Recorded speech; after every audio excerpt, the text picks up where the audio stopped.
Hey, what's up guys? JayzTwoCents here, bringing you kind of a twofer review on the channel here. And if you're a gamer, you're probably not going to want to miss this because there are so many different mice and mouse pads and gaming peripherals out there. It can be a little bit overwhelming on what to buy. So today we're going to take a look at a brand new product. Technically it's a revision to an existing product here from FUNC. And that is the MS3 Revision 2 gaming mouse and the Surface 1030 2 XL. That's a really long product name, gaming mousepad right there. So don't go away.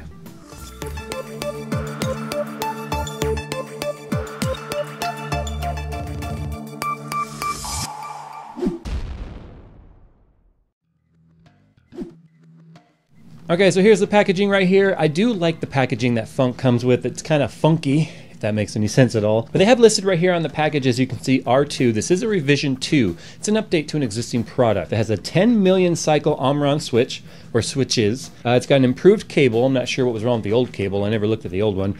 Better Windows 8 support, so that's always good. It's a firmware updater, so now you can update the firmware in this as improvements and enhancements to the software are created. Extended macros, I'm not sure what that means actually. An improved scroll wheel, maybe the other one had some slop or it wasn't very good, I'm not sure. And then it's got a settings software 1.22 and it comes with firmware 1.1c out of the box. There's the mouse right there. Now what you may notice right off the bat, taking a look at this mouse, is this is a full-sized mouse. And if we can get it out of the package here, we'll take a look at what comes inside the box. Now just like inside the packaging here for the headset that we took a look at, the HS260, the manual that comes with it is very nice and it's well printed. Any company that puts effort into its literature, in my opinion, also puts effort into its product. Now when it comes to the extended warranty, it does come with a 2-year warranty on there, and if you register the product, they do give you an additional year for 3 years of warranty. You have your settings software disk right here. I always recommend downloading a fresh one off the internet.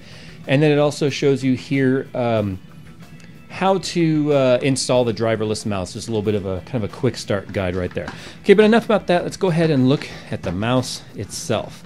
Now, as I mentioned at the start of this video, it is a full-size mouse. And if you guys hear me sniffling a little bit, I apologize. I am fighting a nasal infection and it really, really sucks. So the cable is no different than any other FUNC product. They've got their signature paracord on there with the black and the orange and a lot of little twisty ties on there. Get that off.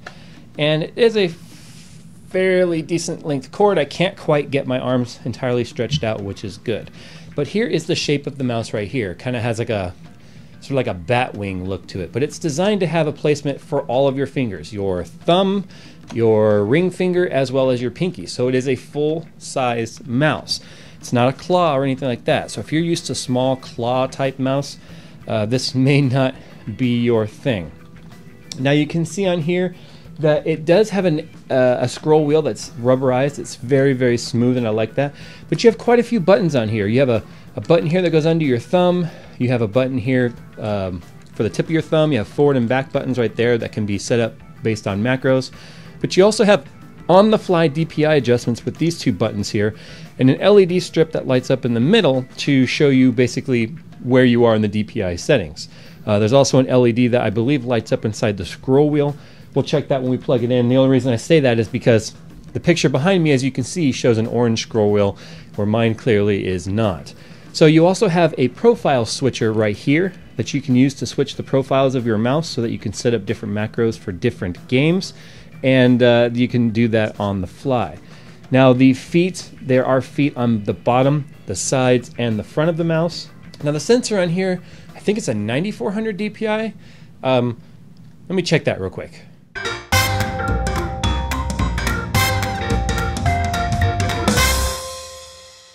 Okay, I remember why I couldn't remember the number now, because it was a really weird number. It's a 90 to 5670 DPI. That's a really weird number if you ask me, but hey, whatever. It is adjustable here on the fly. Now the physical properties of the mouse are quite nice.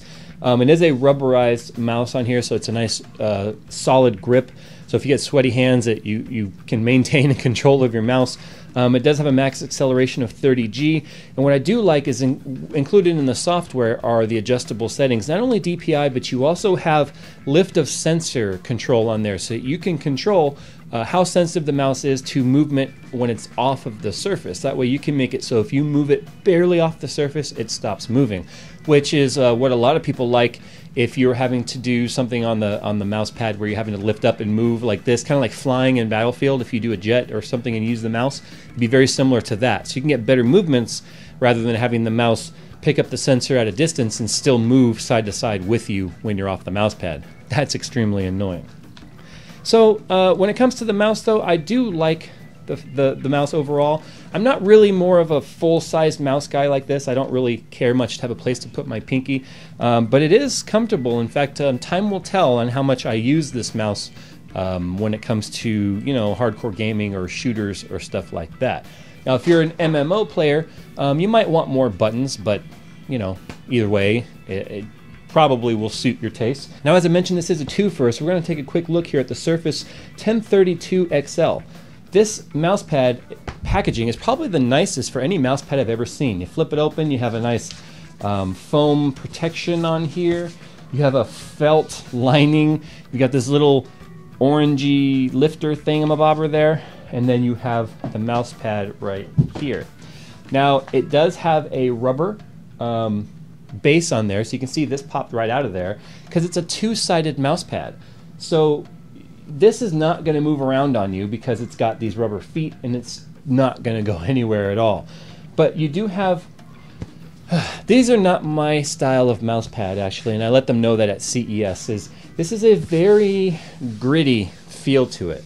Now when it comes to the slick properties of it, it moves on there very nice, but as you can hear, if you take a listen, I'm going to put it by the mic. It's very scratchy. I mean, that gets annoying, and to me, these types of mouse pads are almost like moving your mouse around on high grit sandpaper, and I don't know why.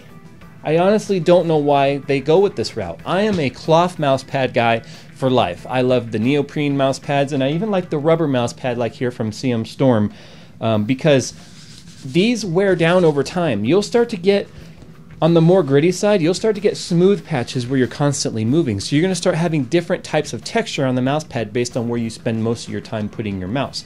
And that's what I hated about my previous mouse pad that was this same material. I'll be honest, I'm quite surprised they sent this to me since I was very vocal against it at CES, but you know, there are plenty of people out there, some of my personal friends included, who prefer this style of mouse pad. One thing it does have that I think is very cool is it has this little cable clip on there, so you can clip it to the top of the mouse pad, and then you can clip the cord to that so you're not getting a tangled cord. So there you go, guys. That has been an unboxing and first look of two products here from FUNC. You have the MS3 Revision 2 gaming mouse and the Surface 1032 gaming mouse pad. So tell me what you guys think. What kind of mouse do you like? Do you like a claw? Do you like a full grip like this? What kind of mouse pad do you like? Do you like cloth mouse pad? Do you like the kind of a rubbery mouse pad, or do you like these, you know, very hard and scratchy Surface mouse pads? Tell me what you guys feel down in the comments. Take it over to the website. Take the conversation over to Twitter if you feel like it. And as always, I'd love to see you guys in my next video.